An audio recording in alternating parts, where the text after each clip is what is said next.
Rusya'nın başkenti Moskova'dan herkese selam. Bu videomda Petersburg'dan Moskova'ya yataklı trenle yolculuk yapacağız. Daha sonra Moskova şehir merkezinde küçük bir turumuz olacak. Kızıl Meydanı keşfedeceğiz. Aşırı soğukta Moskova'da hayat nasıl onu göreceğiz. Kapıyı açtığımızda böyle bir manzara karşımıza çıkıyor. Hissedilen soğukluğu gerçekten anlatmakta güçlük çekiyorum. Bir anda buzluğun kapağını açıp buzluğun içine girmişsiniz gibi bir his var. Buranın gecelik fiyatı 24 dolar. Rusya'nın en ünlü dondurmaları buradaymış arkadaşlar. Moskova Nehri olarak geçiyor gideceğimiz nehir. Moskova'da yılbaşı kutlamalarından süslemeler hala var. Eksi 20 derece şu an. Bir saat boyunca böyle mum gibi dikiliyorlar. Şu anda muhtemelen dünyanın en renkli alışveriş merkezine geldim. Kızıl Meydan'da bu ücretliymiş ama buradaki ücretsizmiş arkadaşlar. Burada bir saat paten kaymak da ücretsizmiş. Bunun için 987 ruble ücret ödedik. Dışarıda donduk gerçekten donduk. Küçük bir kafeye sığındık arkadaşlar. Yani Mısır'da bu kadar kazık atmadılar bana. Yemin ediyorum. Yengeçli Lay's var. Ve alışverişimizi bitirdik. Sepetimizde neler var? Sizce fiyatlar nasıl? Ucuz mu, pahalı mı?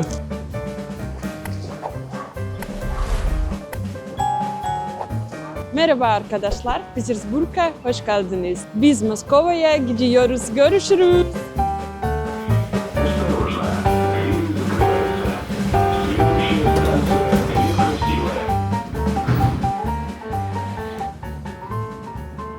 Yolculuğumuz birazdan başlayacak. Şimdi Moskovski tren istasyonuna geldik. Tren istasyonu da öyle çok güzel bir bina. Şimdi güvenlik kontrolünden geçeceğiz. Tren istasyonunun içinde Burger King bile var şurada. Burası Petersburg'un ilk tren istasyonlarından bir tanesi. 1851 yılında yapımı tamamlanmış. 1851 yılında seferlere başlıyor ve Moskova'ya giden ilk tren buradan kalkıyor arkadaşlar. 175 yıldır bu tren istasyonu faaliyette. Çok eski bir istasyon. Tren istasyonu içinde her şey var. Lokantası, eczanesi, hediyelik eşya dükkanı ve indiğimiz metro durağı dışında tren istasyonunun içinde de bir metro durağı var.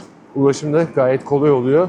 Böyle otomatlar da var. Bunlardan bir tanesinden su alacağım ben de. Gece birden saat 7.30'da 12 tane sefer var Moskova'ya giden. Bizim trenimiz de saat 1.40'da. Tren gelmiş. 9. platformdaymış. 40 dakika kala bu numara belli oldu. Soğuk beni yordu arkadaşlar cidden. Eksi 16'dan aşağı inmedi hava durumu. Eksi 18 oldu. Eksi 19 oldu ama şu anda hafiften de kar yağışı başladı. Gece kar yağıyor. Gündüz yağış olmuyor burada. Her yer böyle buz içinde zaten. Yolculuk yapacağımız vagon numarası 11'miş. Şu anda bu 3. 11'e kadar gideceğiz.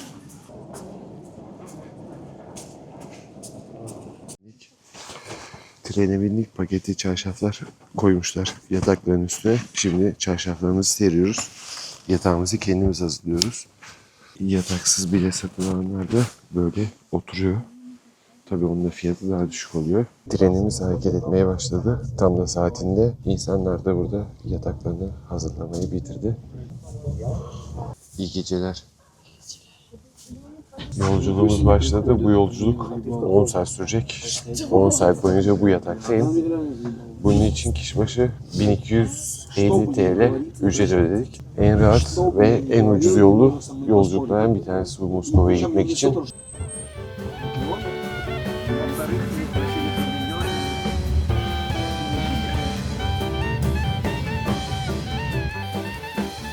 Moskova'ya hoş geldiniz. Moskova'ya hoş bulmadık çünkü eksi 20 derece. Şimdi trende indik. Metro istasyonuna doğru yürümeye başladık. Neredeyse 9 saat sürdü yolculuk. Yatak küçüktü ama uyudum yine. Herhangi bir sıkıntı yok. Muhtemelen metro istasyonu da burada bir yerde. Bak metro. Evet. İlk hedefimiz kalacağımız otele gitmek. Daha sonra direkt dışarı çıkarız zaten. Petersburg'da kullandığımız metro kartı Moskova'da geçmiyor. Şimdi buradan geçiş alacağız. Metro istasyonun hemen girişinde makineler var. Ve arada bu karttan var. Sadece dolum yapacağız. Burada şimdi kodlayacağız. Hangi istasyona inmemiz gerekiyor? 1, 2, 3, 4 tane giriş var. Şu metro duraklarının mimarisine bakın. Hepsi böyle farklı bir konsept. Moskova'da yılbaşı kutlamalarından süslemeler hala var. Bu da Şubat'ın ilk haftasına kadar devam ediyormuş. Ama Petersburg'da bu süslemeler ocağın 15'i 20'si gibi kalkıyormuş. Şimdi metro istasyonundan çıktık. Otelimize gideceğiz. Otel dediğim aslında daire kiraladık biz burada 2 geceliğine. Oraya geçeceğiz ama girişimiz saat 3'te. Sadece çantalarımızı hafifleteceğiz. Birkaç eşyamızı koyacağız ve daha sonra dışarı çıkacağız. Şimdilik planımız bu yönde. İlk günden plan yapmadık. Sadece yürüyüşe çıkacağız. Daha sonra bir plan yapacağız. Spontane geldik çünkü ani geldik buraya. Petersburg'da sıkıldık dedik bir Moskova'ya bakalım ne var ne yok. Moskova'da da böyle karlar var. Biraz kar var evet.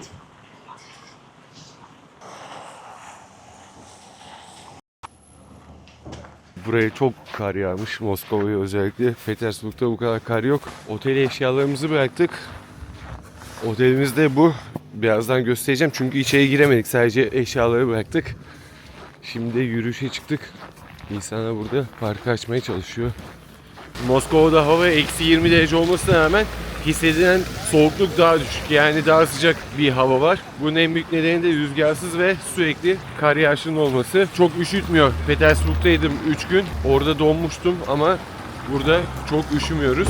Şimdi ilk durağımız Kızıl Meydan olacak. Orada Kremlin'i göreceğiz. Otelimizden sadece 20 dakika uzaklıkta bu meydan. Yürümeye başladık. Kremlin Sarayı'na yaklaştık ve burada askerler bir tören yapıyor arkadaşlar.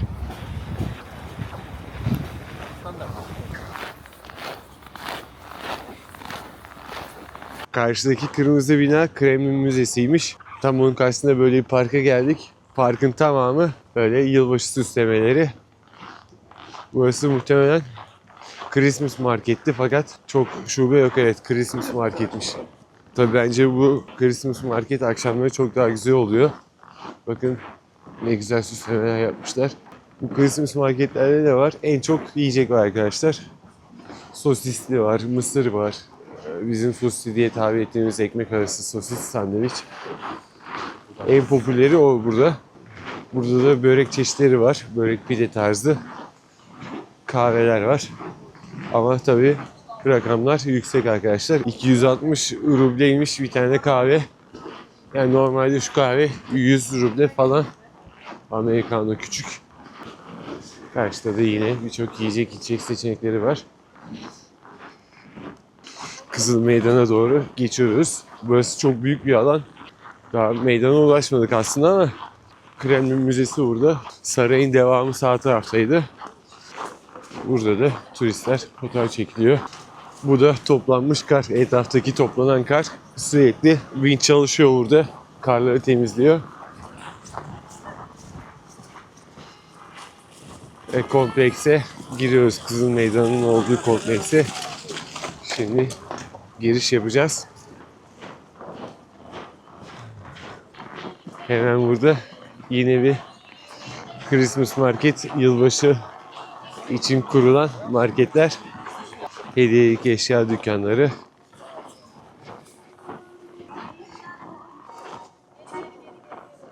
İsterseniz ben size fotoğraf çekeyim.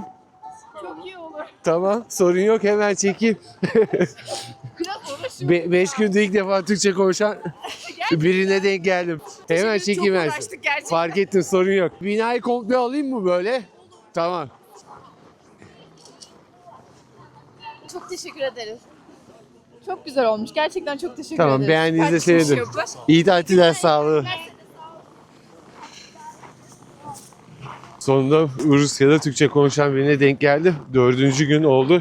Fotoğraf çekiliyorlardı. Dedim bir yardım edeyim onlara da. Ve an itibariyle Kızıl Meydan'dayız.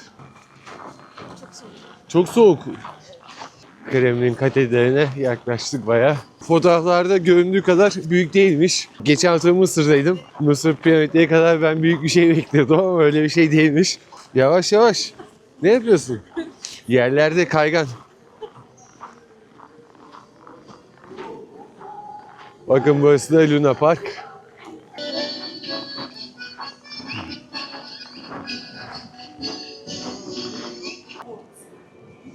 Kızıl Meydan'ın büyük kısmını yılbaşı marketi kaplamış. Meydan bu yüzden küçük gözüküyor. Fakat katedral düşündüğümden daha küçük çıktı arkadaşlar. Petersburg'daki çok daha büyük, kanlı katedral olarak geçen Petersburg'daki katedral. Burası gerçekten beni hayal kırıklığına uğrattı diyebilirim. Küçük bir katedralmiş aslında ve şu anda muhtemelen dünyanın en renkli alışveriş merkezine geldim. Her yer rengarenk, her yer süsleme. Yol boyunca da yılbaşı ağaçları var ve aynı zamanda müzik çalıyor burada. Rusya'nın en ünlü dondurmaları buradaymış arkadaşlar. Черника, вишня. Смородина еще. Çernika söyledim ben, bilmiyorum ne olduğunu. Blueberry. Spasiba. Öyle saniyede verdi arkadaşlar, bakın. 150 ruble şunun fiyatı. Orman meyveli gibi bir tadı var. Kadın dondurmayı verirken peçeteye koydu sandım bir anda. Peçetenin arkasında külah varmış, görmedim. Dedim herhalde peçeteyle servis edecek.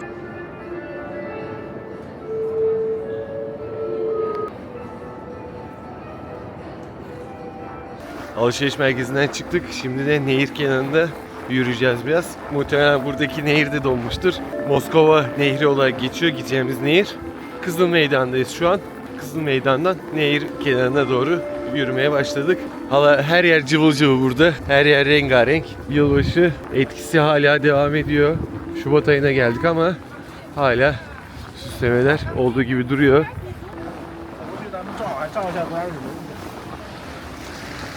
Moskova Nehri'ni yukarıdan görebileceğimiz böyle V şeklinde bir köprü yapmışlar. Burada insanlar nehrin üzerinden nehre bakabiliyor. Bir kısmı da nehrin üzerinde kalıyor bu alanın. İşte Moskova Nehri. Tabii her yer buz, her yer kar.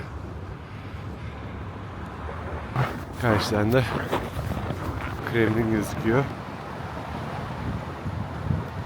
Nehir kenarında yürüdük ama donduk arkadaşlar. Gerçekten donduk. Şu anda yemek yemeye gideceğiz. McDonald's'a gideceğiz. Hem size buradaki McDonald's fiyatlarını da göstereceğim. Mikrofonum çalışmıyor soğuktan dolayı. Bağlantı kurulamıyor kamerayla. Zaman zaman zaten kameranın da şarjı çabuk bitiyor. Bir anda boşalıyor. Telefonların şarjları da öyle. Hemen bitebiliyor. Kızıl Meydan'a da geldik tekrardan. Biraz daha kalabalık olmuş. Yolumuzun üstünde bulduğumuz bir alışveriş merkezine sığındık resmen. Çünkü yürünmüyor arkadaşlar. Parmaklarımı uzun süre hissetmedim. Bildiğiniz yandı parmaklarım. Eldiven olmasına rağmen böyle kamerayı sabit tutunca donmaya başlıyor parmaklarım. Alışveriş merkezinin restoran kısmına geldik. Burada da McDonald's yiyeceğiz. Let's go. Geldiğimiz McDonald's, Rus McDonald's'ı. Kusna Itochka. Buranın ismi arkadaşlar. Boykot sebebiyle şu anda ülkede McDonald's yok. Burger King var. Ama McDonald's'ın yerine de Rus firması satın almış. O işletiyor. Aynı lezzet, aynı menüler neredeyse devam ediyor burada. Siparişimiz hazırlanıyor. 56 numara bizim. Birazdan çıkıyormuş siparişimiz. Siparişimizi aldık. Bir tane cheeseburger menü söyledik. Cheeseburger menüde hamburgeri, patatesi ve orman meyveli bitki çayı var. Ben de 2 tane chicken burger söyledim. Yani bir tanesi menünün içindeydi. Diğerini ekstradan söyledim.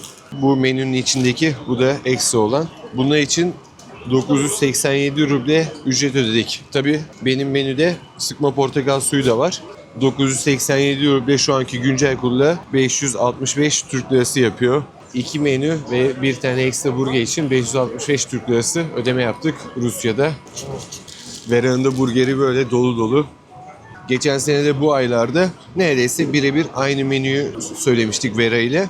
O zamanlar 350 Türk lirası ödeme yapmıştık. Ama geçen sene ruble 37 kuruştu. Bu sene 57 kuruş. Şu anki aradaki fark geçen seneyle tam 200 TL. Aynı menüyü yiyoruz. 200 TL farklı bir sene arayla. Rusya'da ekonomi bu sene kötü gidiyor arkadaşlar. İyi gitmiyor. Enflasyon yükselmiş. Alım gücü azalmış. Geçen seneye göre bana da her şey pahalı gelmeye başladı. Yemeğimizi yedik. Şimdi de Kremlin Sarayı'nın bahçesine gidiyoruz arkadaşlar. Burası Alexander Bahçesi olarak geçiyor. Burada sönmeyen ateşi yakından göreceğiz. 1941-1945 Büyük Vatansever Savaşı'nda ölen Sovyet askerlerini anmak için 8 Mayıs 1967'de yakılmış bu ateş. Bu ateş Leningrad'dan geliyor. Yani şimdiki ismiyle Petersburg'dan. Mars alanındaki ebedi ateşten getirilerek taşınmış bu ateş. Ve buradaki askerler de saat başı nöbet değişimi yapıyor törenle. Buz gibi havada askerler kımıldamadan duruyor arkadaşlar. Eksi 20 derece şu an. Bir saat boyunca böyle mum gibi dikiliyorlar. 1997'den beri bu nöbet değişimi her saat başı oluyormuş. 7-24 başında asker bekliyormuş. Tabi sadece o iki asker nöbet tutmuyor burada. Her köşe başında uzun namlulu tüfeklere sahip askerler var. Onlar da etrafı gözlüyor.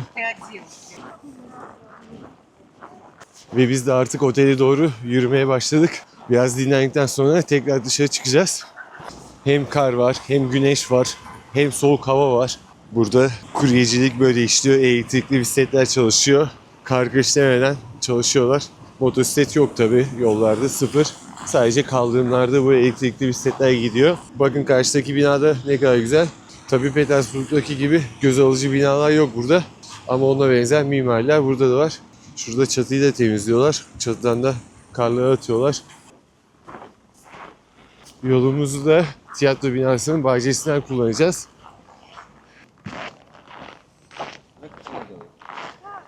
Bahçe ne kadar güzel bakın. Her köşe başında burada insanlar fotoğraf çekiliyor. Hatta buraya bir sahne tarzı bir şey de yapmışlar. İnsanların burada fotoğraf çekilmesi için. Ve haritamız çalışmıyor. Google Map zaten VPN'le de çalışmıyor. Bir arada Rus haritası var, TUGIK diye. Konumumuzu sürekli yanlış gösteriyor. Çünkü sinyal kesiciler çalışıyor arkadaşlar. Hiçbir şekilde konumu doğru alamıyoruz. Bir yere gitmek istediğimizde de zorluk çekiyoruz. Haritada kolay kolay yön bulamıyoruz. Ve odamıza geldik. Burası böyle kiralık odalarla dolu bir daire. 4-5 tane böyle küçük odalar var. Bunlardan bir tanesi de bizim kalacağımız yer. Sadece burada odada yatak var. Küçük bir masa var. Hepsi bu kadar. Buranın gecelik fiyatı 24 dolar. Banyo ve mutfak ortak kullanım alanı. Koridorun ilerisinde küçük bir mutfak var. Ve 5-6 tane de banyo var. Bu koridorda Moskova'da en ucuz yerlerden bir tanesi. Bu 2 kişi 25 dolar. Bir de bu kış tarifesi arkadaşlar. Yazın bu rakam çok daha fazla yükseliyor. Şimdi kaldığımız otelin apartmanından çıkacağım. Kapıyı açtığımızda böyle bir manzara karşımıza çıkıyor.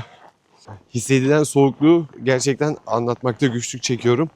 Bir anda buzluğun kapağını açıp buzluğun içine girmişsiniz gibi bir his var. Acayip bir his var. Şu anda eksi 22 derece burası. Birazdan zaten benim sakallarım donmaya başlayacak.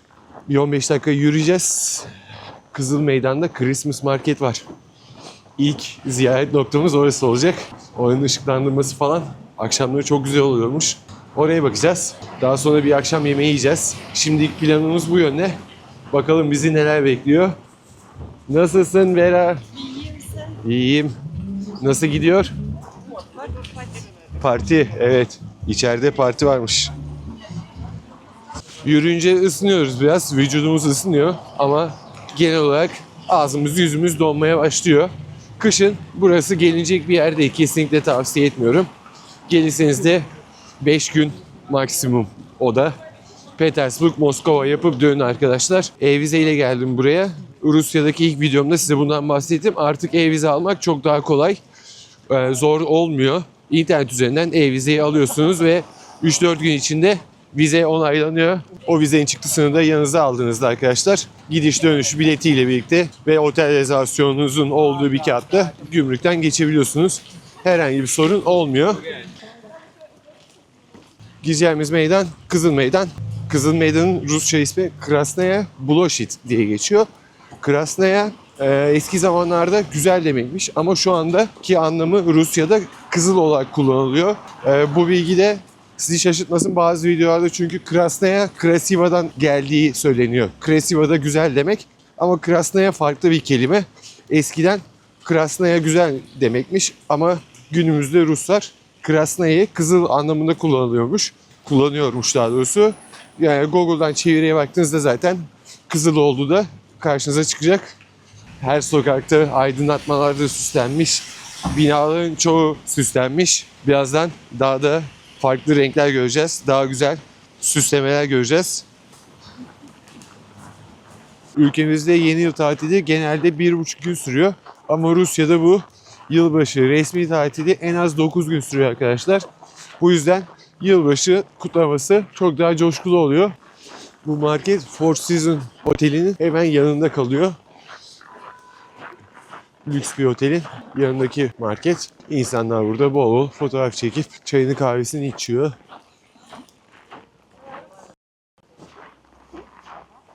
Şurada kocaman bir yılbaşı ağacıyla giriş yeri var.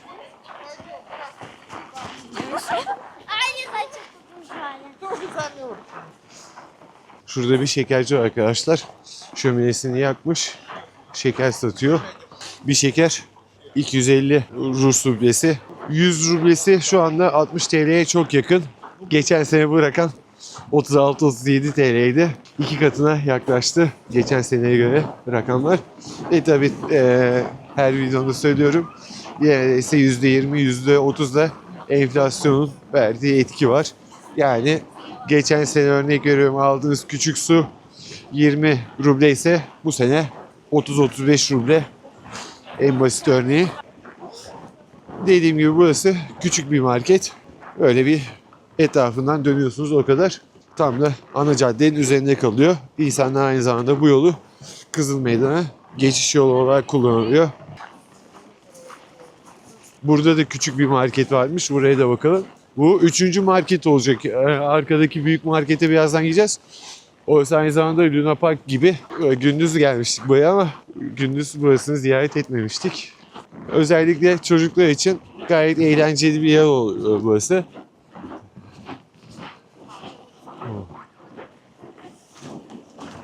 Pışka.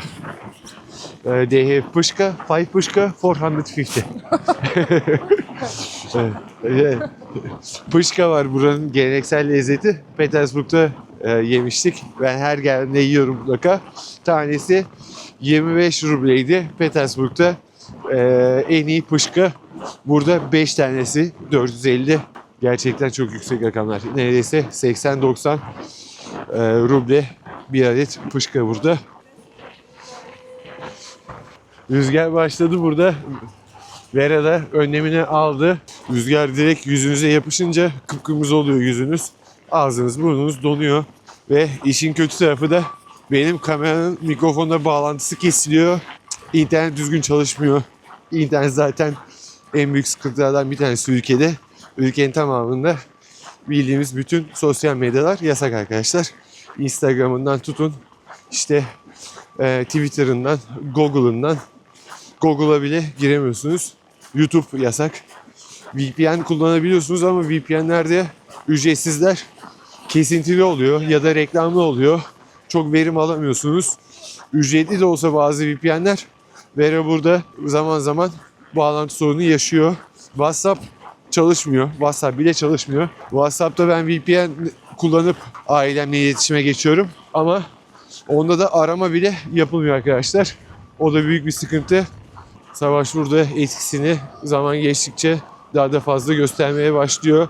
Hem insanların yaşamına dokunuyor hem de çok büyük bir ekonomik sıkıntıya neden olmaya başladı.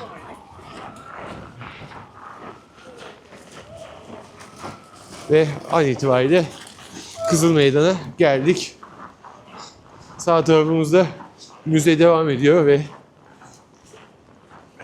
Kremlin Sarayı aynı zamanda. Soldaki binada, şu ışıl ışıl olan bina karşıdaki buranın en eski alışveriş merkezi arkadaşlar. 1950 yıllarından itibaren bu alışveriş merkezi burada ayakta. Bugün gündüz gezdik. İçerisi çok otantik. Gerçekten asansör bile yok. Ve meydandaki yılbaşı marketine de Christmas Market'te geldik. Bunun hemen arkası Luna Park. Arkasında da Aziz Vasili Katedrali var. Spasibo. Ve tam karşımızda Aziz Vasili Katedrali. Katedralde bir ışıklandırma yok. Biraz soluk gözüküyor. Yakından bakınca daha iyi göreceğiz. Benim de sakallarım donmaya başladı. Konuşmakta da zorluk çekiyorum. Yani bu soğukta benim burada cidden ne işim vardı dediğim oluyor. Buraya kışın cidden gelmeyin arkadaşlar. Telefonla bile fotoğraf çekemiyorsunuz doğru düzgün. Direkt parmağınız donuyor. Ve Luna Park'ın içine girdik. Burada birçok da hediyelik eşya dükkanı var tabi. Ama fiyatlar gerçekten çok yüksek. O yüzden hiç bakmıyorum bile. Geçen sene mesela Petersburg'da ben bir Christmas markete gittiğimde rahat bir şekilde sosisli de yemiştim, içeceğimi içmiştim ve fiyat dokunmamıştı ama bu sene bütçemizi gerçekten sarsan fiyatlar var burada. Ve tam karşımızda da Aziz Vasili Katedrali. Ve tabii biz turistler olarak en büyük sıkıntılarımızdan bir tanesi Rus alfabesi arkadaşlar, Kiril alfabesi. Dükkanların üzerinde ne yazdığını hiçbir şekilde anlamıyoruz. Benim az biraz bilgim var ama gerçekten okuması ve anlaması çok zor. Hem turistler için açıyorlar burasını hem de altına 2 kelime İngilizce yazmıyorlar. Bu da onların ayıbı olsun. Bakın sadece kebap, onu anladım mesela, burada bir kebapçı var.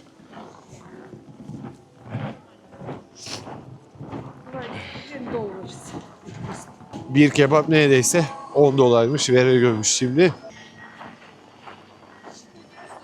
Marketin tamamında müzik çalıyor arkadaşlar. Her köşesine hoparlör koymuşlar. Son ses müzik çalıyor. Bu müziği siz mikrofondan filtreyi duyuyorsunuz ama gayet yüksek bir ses var. Bayağı yüksek bir ses var.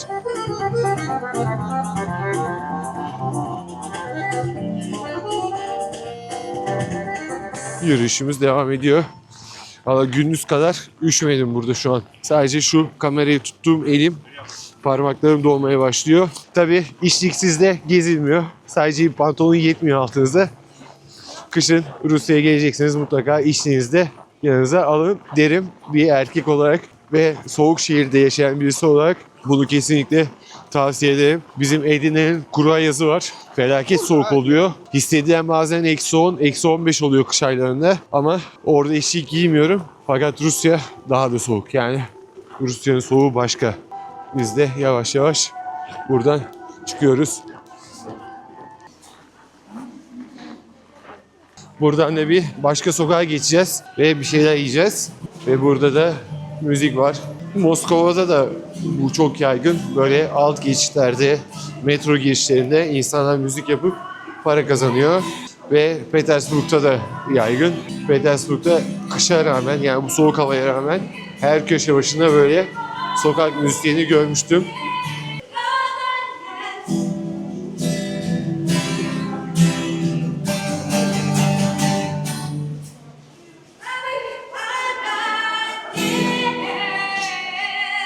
Tezgahın önünde de Vera çevirdi şimdi. Kız yat almak için para biriktiriyorum demiş. Kutunun üstüne yazmış esprili bir şekilde. İnsanlar para versin diye.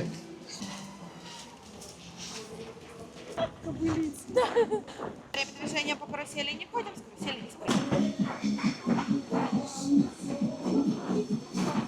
Kızıl Meydan'da bu ücretliymiş ama buradaki ücretsizmiş arkadaşlar. 2-3 dakika bizi döndürdü arkadaşlar ve çıkıyoruz. Spasibo, do svidaniya. Şurada bir küçük buz pateni pisti var. Bakalım bunun fiyatı nasılmış. Küçük bir alan ama hiç yoktan iyi. Petersburg'da bunu donmuş nehir üzerinde de yapanlar vardı. Bakın bazı çok profesyonel. Yani Rusların hepsi bu işi biliyor arkadaşlar.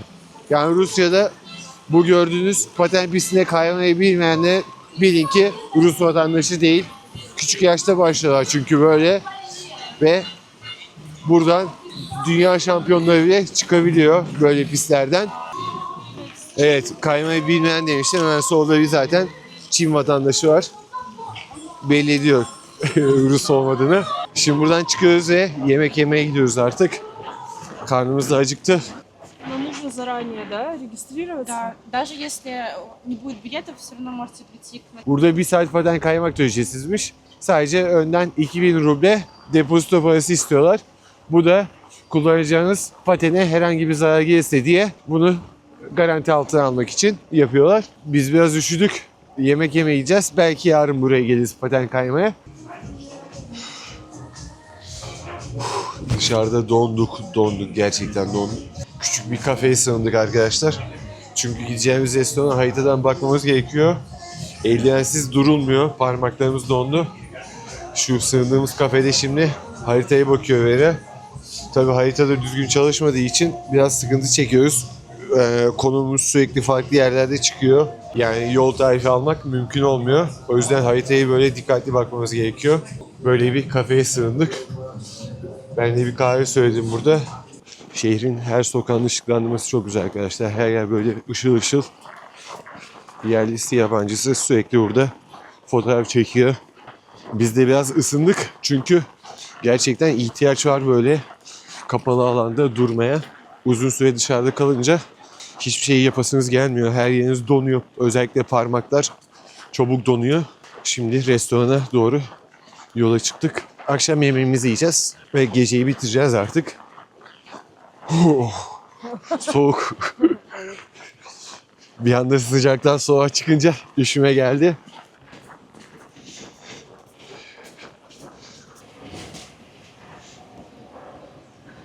Ulus mutfağı yazıyor. Sanırım aradığımız yerde burada. Alışveriş merkezinin içinde.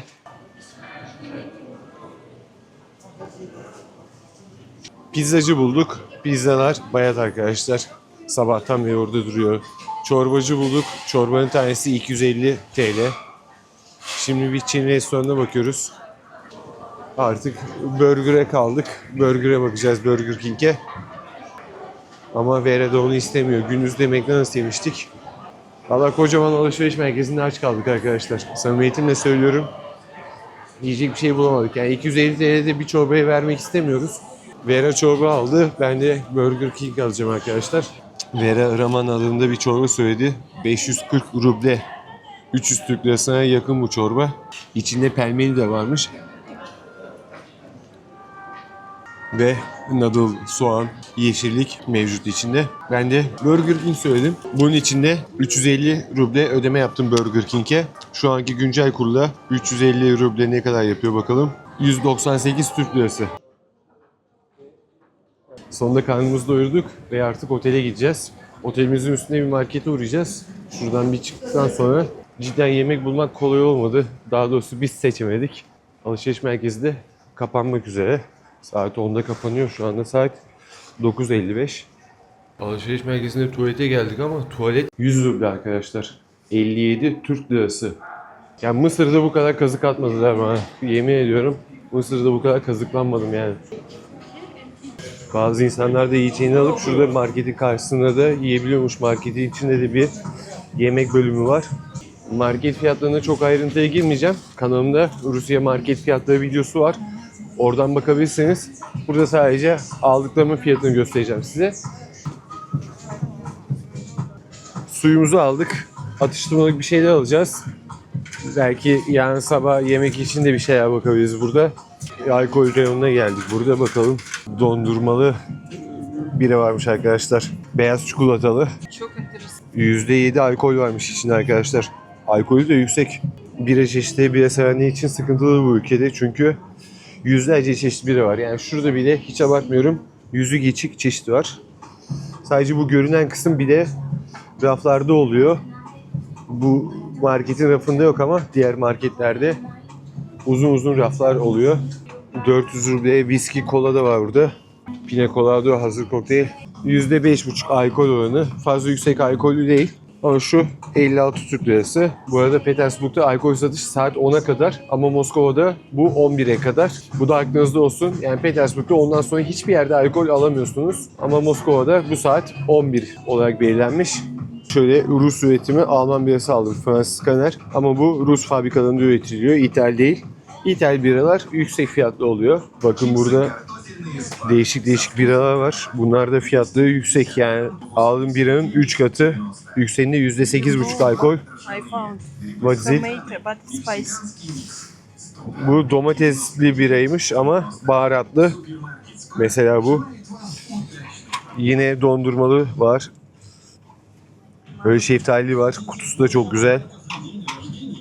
Çeşit çeşit. Yani çeşitte sınır yok şurada biralar konusunda. Biraz atıştırmalık alacağız. Kahvaltılık kendime ayran aldım arkadaşlar. Bunun fiyatı 25 Türk Lirası civarı. Buradaki ayranlar ekşi diyor. Buna hazır ol diyor Vera'da. Ve Rusya'da cips çeşitleri de gerçekten sizi şaşırtacak. En basit örneği şurada yengeçli Lay's var. Geçen sene şampanyalı Lay's görmüştüm. Bu sene yok o. Benim sevdiğim atıştırmalıklar da buradaymış. En sevdiklerimden bir tanesi de şu sarımsaklı küçük ekmek. Bizim etlimek tarzında ekmek. Sert. Ama tadı da mükemmel bunun. Pastırmaları var. Domateslisi var. Böyle yumurtalı var. Ve bunların fiyatı gerçekten çok uygun oluyor. Şurada peynirlisi var. Şu peynirliden alacağım bir tane. Ekmek. Çok yumuşak bir tam buğday ekmeği tarzında kapkara bir ekmek var. Onu göstermelere de daha siyahı da var arkadaşlar. Şunun fiyatı 60 ruble.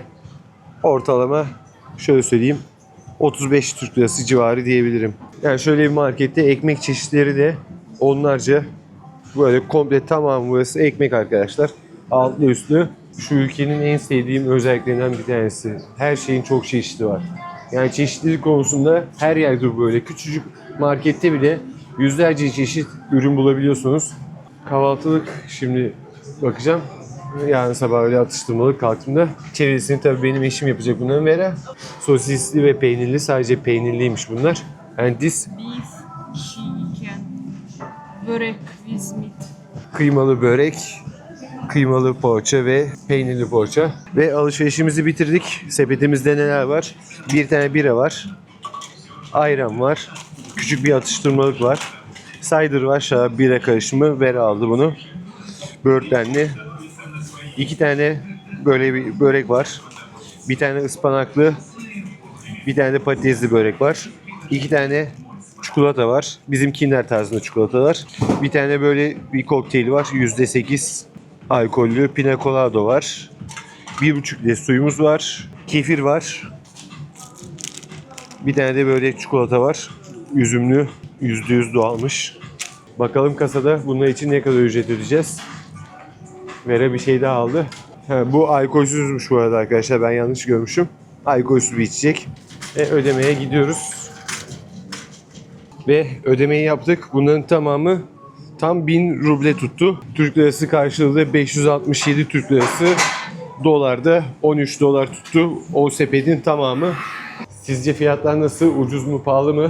Dilerseniz yorumlara yazabilirsiniz. Geçen sene bunları alsaydık benim tahminim 300-350 Türk lirası kadar tutacaktı. Bu sene 567 TL tuttu. Normal, çok pahalı değil ama Rusya'ya göre ucuz da değil. Çünkü Rusya'da bir memur maaşı bizim ülkemizdeki kadar değil. Onlara göre biraz pahalı geliyor. Böylece bir videomun sonuna geldik. Artık biz de otelimize geçiyoruz. Dinleneceğiz. Saat 11'e yaklaştı. Beni izlediğiniz için teşekkür ederim. Kendinize iyi bakın. Hoşça kalın. Bir sonraki videoda görüşmek üzere. Görüşürüz.